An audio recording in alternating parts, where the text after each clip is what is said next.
بسم اللہ الرحمن الرحیم۔ السلام علیکم۔ آپ دیکھ رہے ہیں سیم ٹی وی۔ دنیا کا ظالم اور وحشی ترین انسان ہلاکو خان۔ آج کی اس ویڈیو میں آپ کو ہلاکو خان کی موت کا عبرت ناک واقعہ بتانے جا رہا ہوں۔ اگر آپ اس چینل پر نئے ہیں تو اس چینل کو سبسکرائب کر دیں تاکہ اس طرح کی مزید انفارمیٹیو ویڈیوز آپ تک بآسانی پہنچ سکیں۔ اس لیے اس ویڈیو کو اینڈ تک لازمی دیکھیے گا۔ جیسا کہ آپ سب لوگ جانتے ہیں، ہلاکو خان 15 اکتوبر 1218 عیسوی میں منگولیا میں پیدا ہوا۔ یہ ایلخانی حکومت کا بانی اور منگول حکمران چنگیز خان کا پوتا تھا۔ ایک دن ہلاکو خان اپنے گھوڑے پہ شان سے بیٹھا ہوا تھا۔ چاروں طرف تاتاری افواج کی صفیں کھڑی تھیں۔ سب سے آگے ہلاکو خان کا گھوڑا تھا۔ ہلاکو خان کے سامنے قیدی مسلمانوں کی 3 صفیں کھڑی کی گئی، جن کو آج ہلاکو خان نے اپنے حکم پر قتل ہوتے دیکھا۔ پھر وہ ظالم بولا، ان کے سر قلم کر دو، اور جلاد نے لوگوں کے سر کاٹنے شروع کر دیے۔ پہلی صف میں ایک کی گردن گئی، دوسرے کی گردن گئی، تیسرے چوتھے کی۔ پہلی صف میں ایک بے قصور بوڑھا غریب قیدی جو کہ اپنے گھر کا واحد کفیل بھی کھڑا تھا، وہ موت کے ڈر کی وجہ سے دوسری صف میں چلا گیا۔ پہلی صف کا مکمل صفایا ہو گیا۔ ہلاکو خان کی نظروں نے اس بوڑھے کو دیکھ لیا تھا کہ وہ موت کے خوف سے اپنی پہلی صف چھوڑ کر دوسری صف میں چلا گیا۔ ہلاکو خان گھوڑے پہ بیٹھا ہوا، ہاتھ میں طاقتور گرز لیے اچھال کر اس سے کھیل رہا تھا، اور مسلمانوں کے قتل کا منظر دیکھ کر اس کھیل سے خود کو خوش کر رہا تھا۔ جلادوں نے دوسری صف پہ تلوار کے وار شروع کیے۔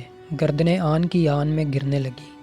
جلاد تلوار چلا رہے تھے اور خون کے فوارے اچھل اچھل کر زمین پہ گر رہے تھے۔ اس بوڑھے بابا نے جب دیکھا کہ دوسری صف کے لوگوں کی گردنیں کٹ کر اس کی باری بہت جلد آنے والی ہے تو وہ بھاگ کر تیسری صف میں کھڑا ہو گیا۔ ہلاکو خان کی نظریں بوڑھے پہ جمی ہوئی تھیں کہ اب تو تیسری صف آخری ہے، اس کے بعد یہ کہاں چھپنے کی کوشش کرے گا۔ اس بے وقوف بڈھے کو میری تلوار سے کون بچا سکتا ہے؟ میں نے لاکھوں انسان مار دیے تو یہ کب تک بچے گا؟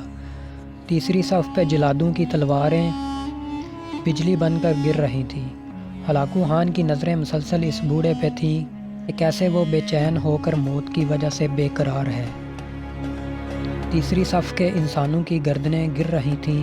جلاد بجلی کی سی تیزی سے اس بوڑھے بابا کے پاس پہنچا تو ہلاکو خان کی آواز گونجی، رک جاؤ، اس کو ابھی کچھ نہ کہو۔ بابا بتا، پہلی صف سے تو دوسری صف میں بھاگ آیا، جب وہ ختم ہوئی تو تیسری صف میں بھاگ آیا۔ بابا اب بتاؤ، پیچھے تو کوئی اور صف بھی نہیں، اب تو بھاگ کے کہاں جائے گا؟ اب تجھے مجھ سے کون بچائے گا؟ اس بوڑھے نے آسمان کی طرف دیکھا اور کہا، میں نے پہلی صف کو اس لیے چھوڑا کہ شاید میں دوسری میں بچ جاؤں، لیکن موت وہاں بھی آ پہنچی۔ پھر میں دوسری صف کو چھوڑ دیا کہ شاید تیسری میں بچ جاؤں۔ ہلاکو خان نے گرز کو ہاتھ میں اچھالتے ہوئے کہا، بابا کیسی حام خیالی ہے، یہ کیسی بہکی باتیں کر رہے ہو؟ بھلا تمہیں میری تلوار سے کوئی بچا سکتا ہے؟ بوڑھے مسلمان نے زمین و آسمان کی ہر چیز کے مالک اس واحد لا شریک رب پر بے انتہا یقین کے ساتھ کہا، وہ اوپر والی ذات اگر چاہے تو کچھ بھی ہو سکتا ہے، اور اگر وہ چاہے تو مجھے تجھ سے بچا سکتا ہے۔